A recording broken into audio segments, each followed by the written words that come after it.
In this lecture, we are going to see first snowflake, that is the fractal generation model.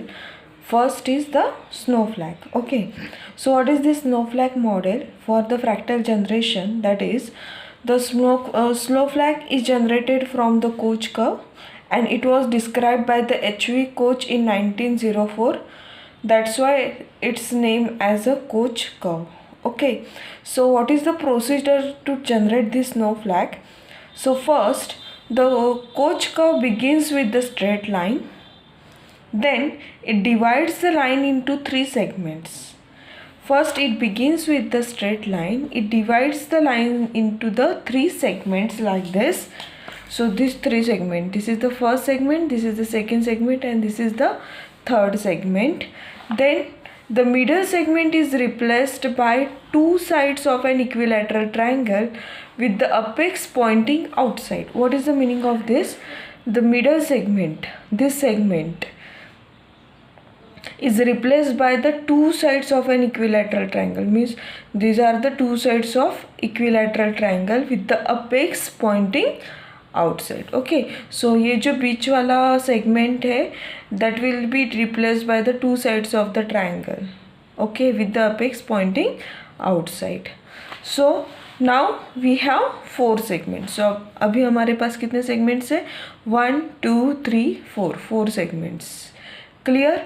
So same process is repeated on these 4 segments. तो अभी ये जो 4 segments हमारे पास, same process इसके ऊपर भी repeat होगी. Clear? And then remove the middle line segment. Means जब हम लोग यहाँ पे ऐसे two sides of the equilateral triangle draw करेंगे, तो ये जो middle side of the segment है, इसे हमें क्या करना होगा? रिमूव करना होगा. So this process is repeated again and again to achieve more and more smoothness on the curve. Okay, so to construct the deterministic self-similar fractals, we start with the geometric shape called the initiator.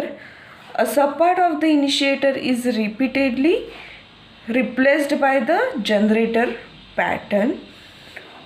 In figure shows that initiator and generator pattern for the Koch curve. Now what is the initiator? Suppose this is the initiator. This we called it as the initiator. ठीक है, तो एक triangle है, simple shape है, कोई भी shape. अगर कोई भी हम लोग सेल्फ सिमिलर फ्रैक्टल या फिर सेल्फ सिमिलर शेप कंसीडर करते हैं, और उसका जो भी सब पार्ट्स है, अभी सब पार्ट्स मीन्स ये सेगमेंट्स, वन सेगमेंट, सब part means one segment. Okay, उसे अगर रिप्लेस करते हैं जनरेटर पैटर्न से. What is generator pattern? ये जो हमारा एक सेगमेंट है, उसमें हम लोग फिर से क्या करेंगे?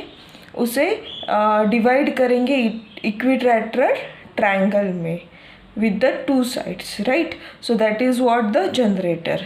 क्लियर? सो जैसे यहाँ पे लाइन सेगमेंट था, ये क्या हो गया? उसका जनरेटर हो गया. नाउ अगर ये हमने ड्रॉ किया इनिशिएटर, राइट, तो जनरेटर से ये फिगर कैसे हो जाएगी? Like this. तो हर एक साइड में हमें क्या करना होगा? एक equilateral triangle with the two sides हमें ड्रॉ करने होंगे, राइट? सो इससे फिर से अगर हमें स्मूथनेस लानी है इस फिगर में, तो फिर से हर एक साइड में, अभी यहाँ पे 3 साइड्स थे, राइट? सो अभी कितने साइड्स हो गए यहाँ पे? देखो, 1 2 3 4 5 6 7 8 9 10 11 12 साइड्स हो गए. 3 साइड्स के कितने हो गए? 12 साइड्स. अभी 12 साइड्स को फिर से हम लोग अगर इस यहाँ पे फिर से ये जो हाफ पोर्शन है इक्विलैटरल ट्रायंगल का, उसमें फिर से हम लोग अगर इक्विलैटरल ट्रायंगल डालते हैं विद द टू साइड्स, तो ये शेप ऐसे हो जाएगा. And that is nothing but the snowflakes. Okay, फिर से यहाँ पे फिर से उसे हम लोग सेम प्रोसीजर अप्लाई करेंगे और फिर से हम लोग ड्रॉ कर सकते हैं. That is nothing but the snowflakes. Clear?